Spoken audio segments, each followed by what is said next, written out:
Alliance, ইন্ডি জোটের অংশ। তো ইন্ডি জোটের অংশে ইন্ডি জোটের এক অংশীদারের ভাড়াটে খেলোয়াড় আরেক জায়গায় গেছে, এর মধ্যে দলবদল কোথায়? প্রতিকূল এতদিন লুকিয়ে লুকিয়ে তৃণমূলটা করতো, ইন্ডি জোটের আড়ালে এখন সরাসরি করবে। আমি আবার বলছি, সেলিম ফেলিম সরাসরি তৃণমূলটা করুক, লুকিয়ে লুকিয়ে না করে। এরা বেসিক্যালি ভোট কাটুয়া। এরা তৃণমূলের হাতে তামাক খায়, তৃণমূলের পয়সা খায়, পয়সা খেয়ে ভোট কাটে, তৃণমূলকে জিততে সাহায্য করে। এদের সব কটা পশ্চিমবঙ্গ সিপিআইএম, যেটা ওই এম আর মার্কসিস্ট নেই, ওটা এম ফর মমতা হয়ে গেছে। সিপিএমূল প্রতিষ্ঠা। তৃণমূলের পুরনো চোরগুলোর মুখ সবাই চিনে গেছে, তাই তৃণমূল নতুন চোর খুঁজছে, খুঁজে নতুন চোর নিয়ে আসছে। যাদের রাজনীতি ব্যবসা, যাদের রাজনীতি পেশা, তারা দল বদলের খেলায় থাকবে। লক্ষ্মীর ভাণ্ডার দিলে কি মানে তৃণমূল পশ্চিমবঙ্গের মহিলারা তৃণমূলের নেতাদের ভোগ্যপণ্য হয়ে যায়? লক্ষ্মীর ভাণ্ডার দিলে কি সব করা যায়? লক্ষ্মীর ভাণ্ডার দিচ্ছে বলে বাড়ির মেয়েদের তুলে নিয়ে গিয়ে রাতের বেলা পিঠে বানাতে বলা যায়? দাদা, একেবারে সামনে 26-এর বিধানসভা নির্বাচন, তার আগেই রাজনীতির যে সমীকরণ আমরা দেখতে পেলাম একেবারে বদলে গেল। সিপিএমের যুব তরুণ নেতা প্রতিকুর রহমান, তিনি গতকাল একেবারে অভিষেক বন্দ্যোপাধ্যায়ের হাত ধরে তৃণমূলে যোগদান করলেন, বিজেপির বিরুদ্ধে লড়াই করবেন বলে। কি বলবেন? আচ্ছা, বদলেছে কি? আমি দেখছি সবাই দল বদলের কথা বলছে, আমি তো কোনো দল বদল দেখলাম না। দল বদল কোথায় হলো? বাম, কংগ্রেস, সিপিএম, এই ঘর থেকে ওই ঘর যাওয়া দল বদল নাকি? সবই তো একটা বড় ছাতার তলায় আছে, ইন্ডি অ্যালায়েন্স, ইন্ডি জোটের অংশ। তো ইন্ডি জোটের অংশে ইন্ডি জোটের এক অংশীদারের ভাড়াটে খেলোয়াড় আরেক জায়গায় গেছে, এর মধ্যে দল বদল কোথায়? দল বদল নেই তো।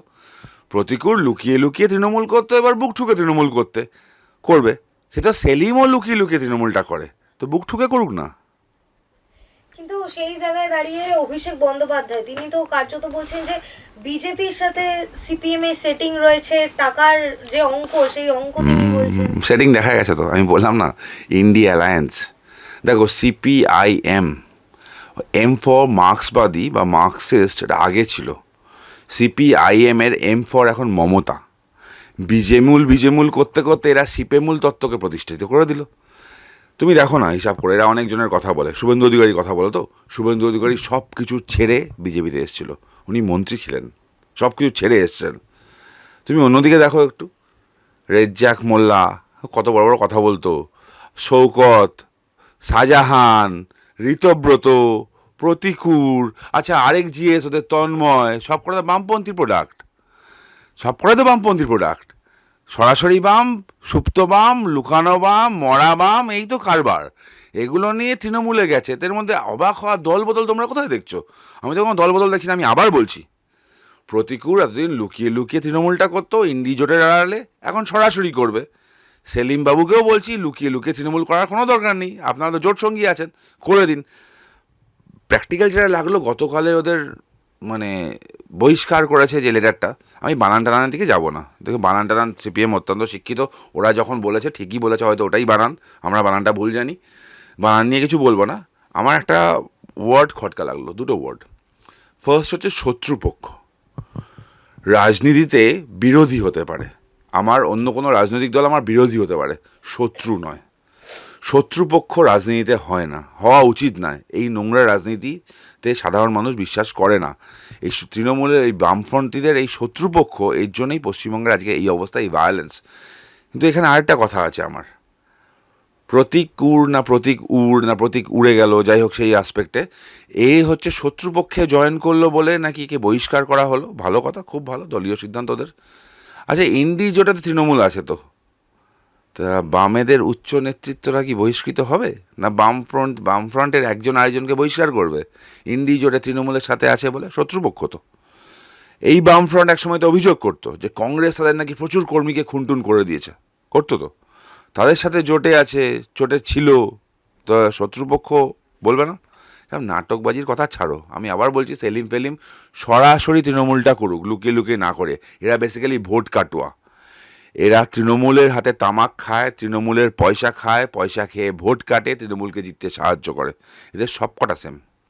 দাদা, সেই জায়গায় প্রতিকুর রহমান তিনি তো একাধিক যে ইন্টারভিউ থেকে শুরু করে কালকে অভিষেক বন্দ্যোপাধ্যায়ের পাশে দাঁড়িয়েও তিনি একটি অভিযোগ করেছেন যে শ্রমিক ভট্টাচার্য তিনি বলেছিলেন যে কমরেডদের বিজেপিকে ভোট দিতে 26-এর নির্বাচন যদি তৃণমূলকে হারাতে হয়। আমরাও তো বলছি, আমরা বলছি, আমি এখনও বলছি, অনেক বামপন্থী ছেলেমেয়েরা আছে, অনেক কংগ্রেসের ছেলেমেয়েরা আছে যারা সত্যিকারে তৃণমূলের সাথে লড়াইটা করতে চায়, যারা পরিবর্তন চায়, যারা সরাসরি তৃণমূলের সাথে লড়াই করছে। আমি তো তাদেরকে বলছি, বাম কংগ্রেস পশ্চিমবঙ্গে বেসিক্যালি তৃণমূলের বি টিম, ওদের সাথে থেকে লাভ নেই।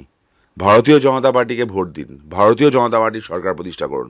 বাম কংগ্রেসে সরাসরি বলছি, আমি এক্সাম্পল দিয়ে দিচ্ছি, অধীর চৌধুরী সরাসরি তৃণমূল বিরোধিতা করতো, তাকে সরিয়ে দেওয়া হলো, তার লবি কেটে দেওয়া হলো। আচ্ছা, সেলিম বাবু এখন সেক্রেটারি, তাই তো? তো সুজনবাবুর লবির লোকগুলো গেল কোথায়? সুজনবাবুর লোকজন সাইড হয়ে আছে কেন আজকে? আমি আবার বলছি, তন্ময়দা অত্যন্ত পুরনো একজন বামপন্থী নেতা, আমার তাকে নিয়ে কিছু বলার নেই। তাকে ফাঁসানো হলো কি হলো না হলো আমি ওই অ্যাসপেক্টেও যাচ্ছি না। তার তো ডিস্ট্রিক্ট সেক্রেটারি হওয়ার কথা ছিল। ওই সময় একটা কেস তুলে দিয়ে বামপন্থী একটা পোর্টালের সাহায্য নিয়ে একটা কীর্তি করে তাকে ডাউন করা হলো। কেন করা হলো? আবার বলছি, এই বামেদের নাটকটা মানুষ জানে।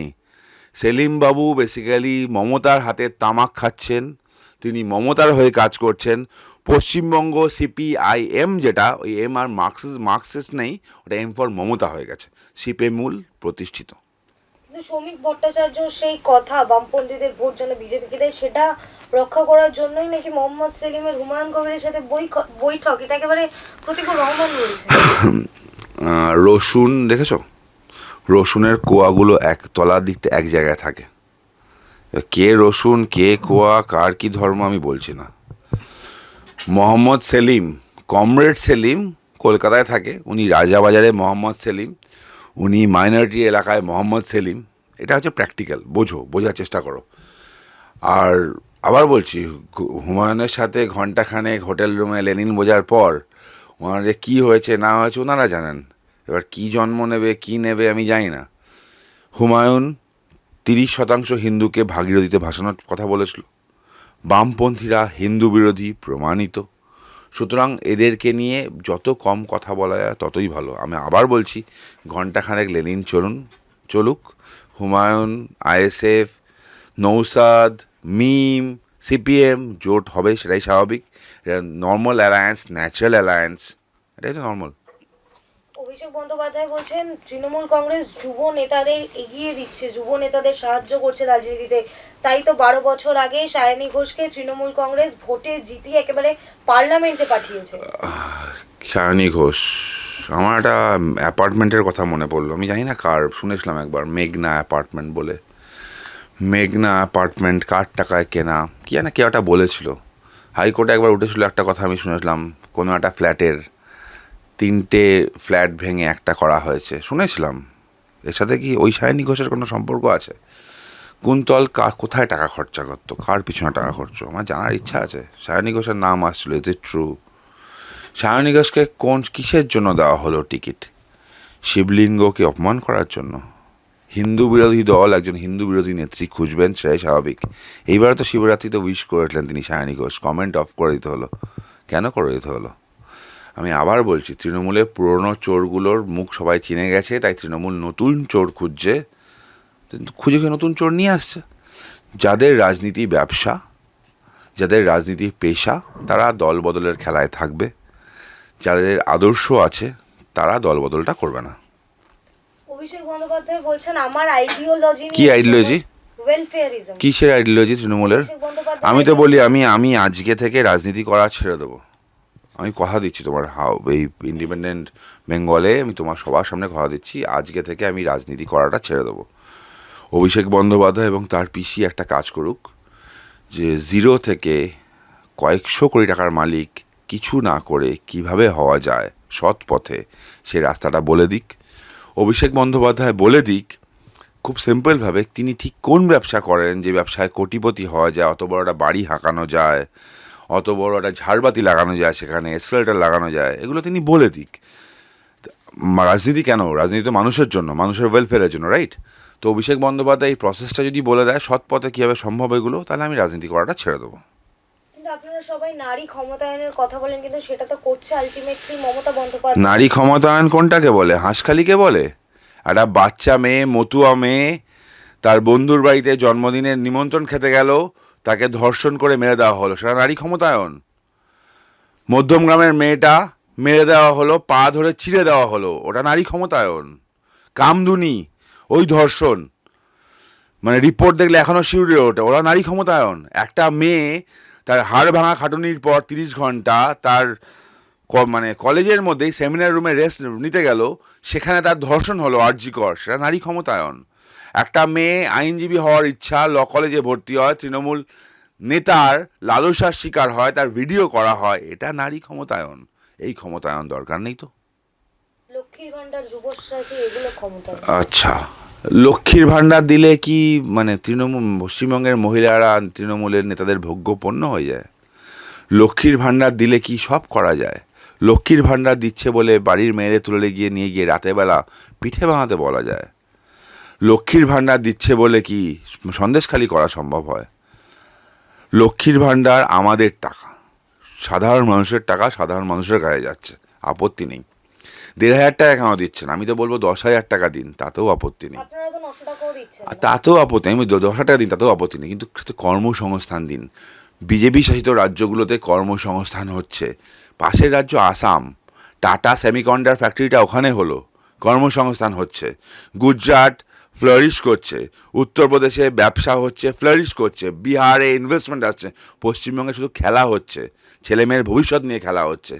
এইটার পরিবর্তন দরকার, এইটাই চেঞ্জটা দরকার।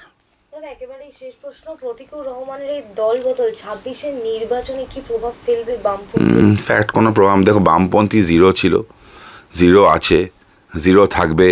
নেগেটিভ সম্ভব নয়, নেগেটিভ হলে নেগেটিভে যেতে হয়তো। এদেরকে মানুষ আর বিশ্বাস করে না, দোগলা দল একটা বেসিক্যালি। পশ্চিমবঙ্গ 49 বছরের জ্বালায় জ্বলছে, 34 বাম, 15 তৃণমূল। বাম আমলে শিল্প লাল ঝান্ডার আড়ালে চলছে না চলবে না করে শিল্প বন্ধ হয়েছে, এই আমলে শিল্প আসেনি। দুর্নীতির কথা হয় না, সেই চাকরি দুর্নীতির একটা ছোট্ট জিনিস বলে দিই তোমাকে, তোমার অনেকেই জানো না, ছোট্ট করে নিউজ হয়েছে, হয়নি। কয়েকদিন আগে কলকাতা হাইকোর্টের বিচারপতি রায় চট্টোপাধ্যায় মহাশয় একটা অর্ডার দিয়েছেন। অর্ডারে চিরকুটে চাকরির একটা ব্যাপার এসছে। চিরকুটে চাকরিটা কী হয়েছিল, একজনকে চিরকুটে চাকরি করলো তৎকালীন মন্ত্রী। রায় চট্টোপাধ্যায়, জাস্টিস রায় চট্টোপাধ্যায় পরিষ্কার বলেছেন পশ্চিমবঙ্গ সরকারকে ওই মন্ত্রীর বিরুদ্ধে তদন্ত করানোর জন্য। বাম মন্ত্রী, সেটিংটা বুঝতে পারবে, কারণ তদন্তটা হবে না, এটাই হচ্ছে অ্যাকচুয়াল সেটিং।